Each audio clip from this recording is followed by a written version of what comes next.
Hey guys, welcome to another video. In this video, I'm going to do a bunch of movie reviews for movies that I've seen in the past few weeks that I just never got a chance to get reviews for. I don't always like doing this because I like to do like separate videos for movie reviews, just like a whole video for one movie. But I couldn't do it for you guys because I've just been so busy. I'm working again. There's other things, Christmas, family stuff, you know that shit. You know how it is. So sadly, I got to do all the reviews in this one video, but I'll try my best to go into details about the movies I want to go into details with. There are a couple that I only have a couple things to say, give my quick thoughts and opinions and my rating for you guys, but there are some movies I do want to talk about more than others, so yeah.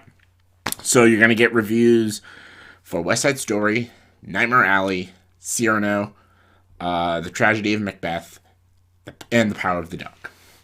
Those are my reviews for you guys, so hope you all enjoyed them. So let's just dive right into it. Let's start with West Side Story. That's the big one. Everyone's talking about it. Everyone's loving it. This movie has done very poor box office-wise, which I'm not super surprised. It's a musical. It's a remake. I get it. Some people just don't want to see the same story again. And it pretty much is the same story again. It's West Side Story. If you know the Broadway show, you know the original West Side Story film that won all those Academy Awards. Like, it's the same story. And if you haven't seen West Side Story, it's Romeo and Juliet. It's a Romeo and Juliet story. If you've seen Romeo and Juliet, or know the play of the Romeo and Juliet, or thousands of movies that are based off the play of Romeo and Juliet, you've seen this story. It is a very paint-by-numbers story. It is nothing unique or original or something that's just awe-inspiring. It is just a tragic love story. Two lovers from different sides, and it's two different sides of a war almost, in a way, a turf war, as you could say. There's two gangs, the Jets and the Sharks, and they both want to claim land of the turf, and it's just a war between the Puerto Ricans and the white people. And Tony and Maria, Tony, one of the leaders of the Jets, is in love with Maria, who is sisters with Bernardo, who's the leader of the Sharks, and it creates a lot of conflict, just like Romeo and Juliet, just like West Side Story. I'm going to talk about a lot of positives because I actually think this is a pretty damn good movie, actually. 2021's West Side Story is a recommendation. I can give this movie a recommendation. And I was very skeptical going into this movie because I love Spielberg. Everyone knows Spielberg is my favorite director. But he said a couple things that I was like, what? What are you talking about, dude? Like, how he was talking about, like, the subtitles and all that stuff, and how he wanted, like, not the English to dominate the Latino and stuff. I thought that was a little silly what Spielberg was saying. And a lot of people were saying, like, 40% of this movie is, like, Latino and it's not subtitled. I'm like, are we watching the same movie? Like, maybe 15% is, like, Latino, not subtitled, but most of the movie was in English, so I don't know what people were talking about. I don't even know what Spielberg was talking about. It's West Side Story I got, so whatever. Put aside that, the movie is very beautiful. West Side Story is a beautifully shot film. The original film was beautifully shot. This one is beautifully shot. Like, the production design, set pieces, all look amazing. Shot composition was just incredible. This one does a little bit different. The original is more bright and vibrant. This one is a lot more grittier and darker, which I really enjoyed. And yeah, the shots were beautifully laid out, and 100% can see a Best Cinematography nomination for West Side Story when it comes Oscar season. The dancing was also fantastic. Some of the best dance sequences I've seen in a movie, actually. It is incredible, the work they put into it. Like, my God, the choreography was just awe-inspiring. It was really fucking good, and just these actors really brought their A game when it comes to the dance sequences. The singing was good too, but the singing was a lot better than the original film. But what they lacked in some of the singing, they just did an amazing job with the dancing. And the singing is very good in this movie, but the dancing is just the highlight of this movie. So yeah, give a lot of respect for that. And I really liked the guy who played Riff. He was a standout for me. I think he was the best in this movie, performance-wise. I think he is sensational. I loved him as a villain, but I also sympathized him in a few ways and stuff. And I actually really believed the friendship between him and Tony, and I thought he did a terrific job. The guy who plays Bernardo is also very good. I think he's a standout as well. I think him and Riff were my favorites in the movie, and they gave my favorite performances out of anyone. Rachel Zegler, I think acting wise, she's a little weak, but her singing wise is really good. She's a very good singer, and I think she does a very good job. And Ansel Elgort, I think his performance is a bit dry, but he does have the most difficult role. He has to play like a tough guy, but also a sensitive guy, also a romantic guy, also a bunch. He's playing like a bunch of different things in this movie, so he has a very difficult job. And for what he does a fine job. But I thought the story between Tony and Maria was the most uninteresting. I thought the war between the Jets and the Sharks was the more interesting part of the story, and that's why I liked Bernardo and Riff the most in this movie. Tony and Maria were fine. The chemistry was fine, but just it wasn't as interesting. Even their songs together just wasn't as interesting. I thought it was a lot more interesting in the original film. This one was just fine. But this one, it made Bernardo and Riff more interesting. I thought Bernardo and Riff in the original film were not as interesting. In this one, they're a lot more compelling, a lot more interesting.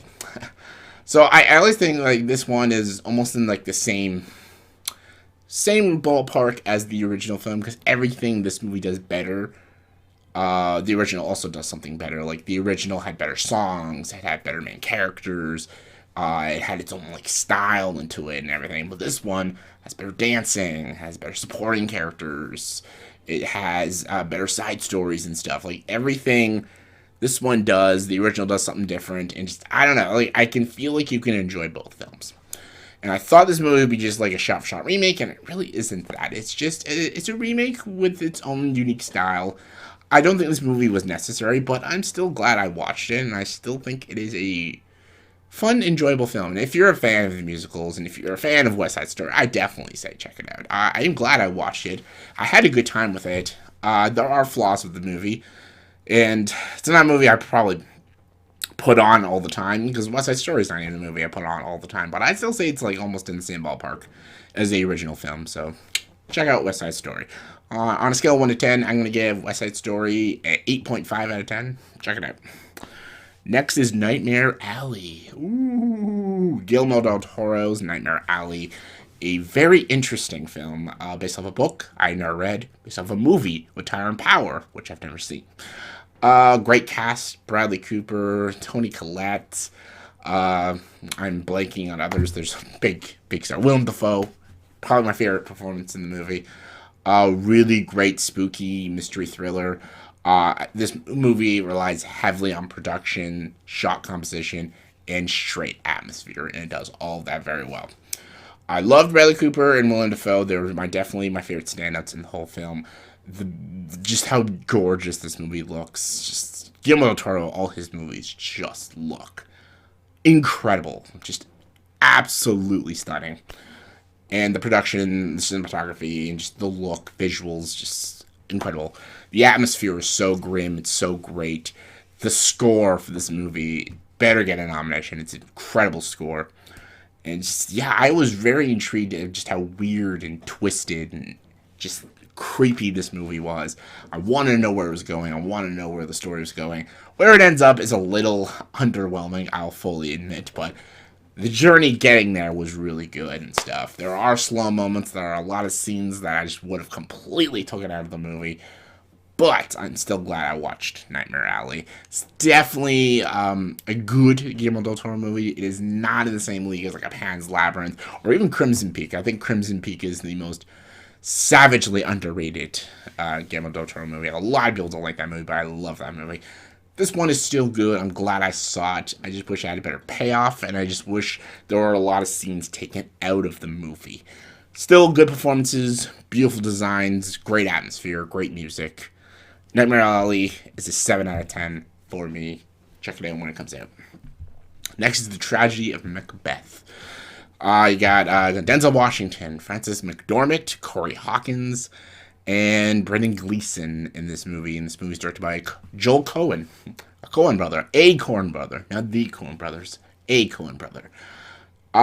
Very good movie. Beautifully made, beautifully crafted. The way they do the black and white is spectacular. Denzel Washington is super, super good in this movie as Macbeth.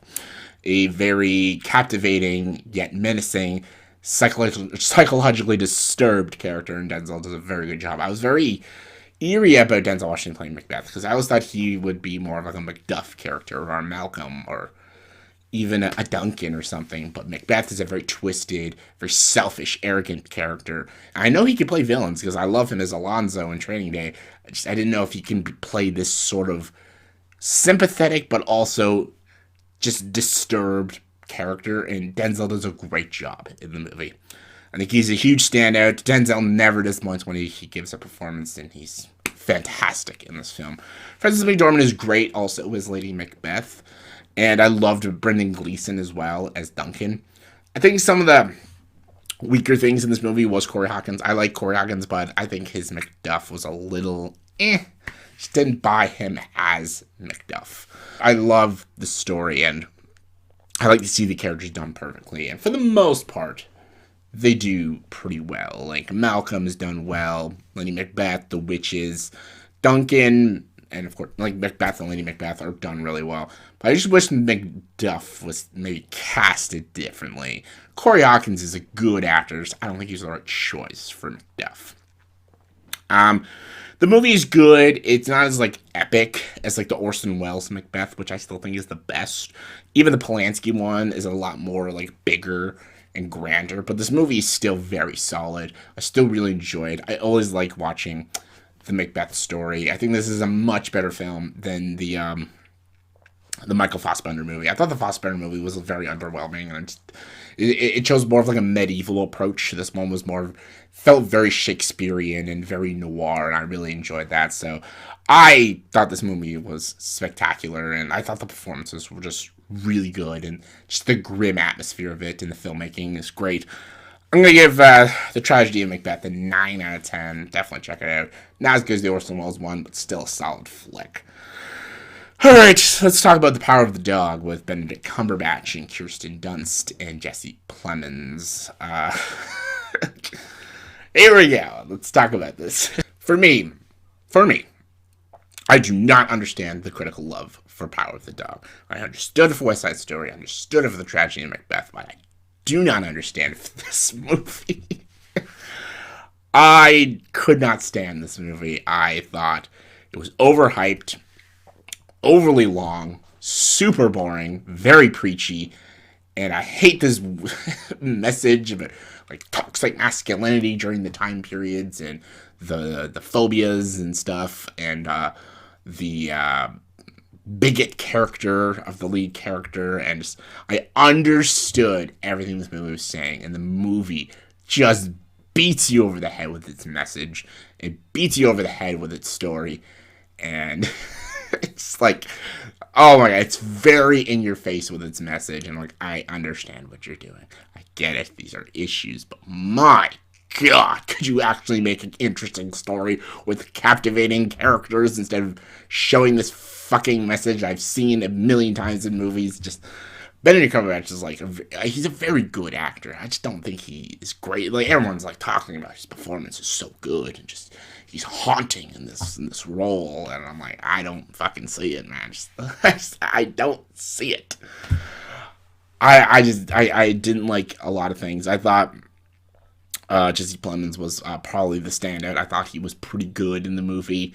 Kirsten Dunst was Benedict Cumberbatch was Some of the shots were nice, but it was just, there's a lot of blah and nothingness into this film. Without its message, its preachy message, without its like big triumphant ending and stuff, the movie just doesn't work, and that's why people love it. They love its message. They love what it has to say about toxic masculinity and these sort of phobias people have, especially during this time and everything. I just didn't care for it. Like, I've seen movies do this sort of messaging and storytelling in better ways and stuff. Like, if you want to watch a better movie with, like, even about homosexuality, like, watch Brokeback Mountain. Much better film. Like, this movie just is not that interesting. It's not that good. Like, I didn't think the acting was captivating. I thought the story was super uninteresting. I was bored out of my mind watching this film. I did not understand how the critics loved this movie. The music was obnoxious. Just it's deliberately slow. The pacing is deliberately irritatingly slow, and just I could not get invested at all in this movie. Just don't see it. Scale 1 to 10, I'm gonna give Power of the Dog a 5 out of 10. See it, make an opinion of yourself. But, like, people love it. That's cool. All right, last one is Cyrano. I just want to talk about this movie because of one thing. Peter Dinklage. I love Peter Dinklage. I love him. And I know about the Cyrano story. It's a classic story, old classic tale.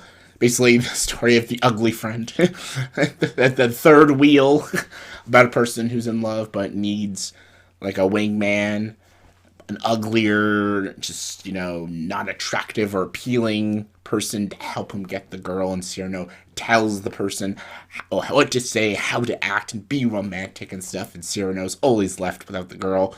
And the girl maybe finds out, is Cyrano the right person? Cyrano is a very interesting poetic tale. I've read the story of Cyrano. I've seen different versions of Cyrano TV movies and stuff. I love that they chose Peter Dinklage as Cyrano. He is the standard. He makes this movie. Everyone else is fine. Like, that's fine. Production's fine. It's a Joe Wright movie. He's a hit and miss for me. Like, I didn't like Anna Karenina and a couple other his films, but I liked Pride and Prejudice. Pride and Prejudice was good, and Atonement was good, but some of his other films I'm not always a fan of. But this I enjoyed because of Peter Dinklage. Without him, the movie's just this period piece romance drama film that's just okay. Decently executed, very well shot, and beautiful costumes and stuff. But Peter Dinklage is this movie. He makes this entire film, and he is so good in this movie. Without him, there's no movie. It's Peter Dinklage's movie. And I loved him in this movie. I thought he was so good. I hope he gets a nomination, really. I think he is just that good in this movie. I love his messaging about how he is, because he's like a dwarf and he's different. It's a great message, and it's a terrific performance he gives in this movie. Like, I only recommend this movie for Peter Dinklage. Everything else was fine. There are a couple of moments I was like, things that weren't with Peter Dinklage. I was like, hey, go back to Peter Dinklage. It's like, he just makes this whole film. So, for that reason, I give Cyrano a 7.5 out of 10. It's a good movie. I just don't think it works without Peter Dinklage, which is a flaw and a compliment. Check it out just for Peter Dinklage. He's fantastic. So yeah, that was my reviews of West Side Story, Nightmare Alley, Tragedy of Macbeth, Power of the Dog, and Cyrano. Hope you all enjoyed these reviews. Sorry, I want to make just separate videos for one movie at a time, but scheduling. But yes, thank you all for watching. Yeah, and also in the comments below, tell me what are your thoughts and opinions on these movies. Did you like these movies? Do you agree with me? Disagree with me? Give your thoughts and opinions in the comment section below. Comment below, let me know. And as always, if you like this video, please subscribe to the channel and join the dark side.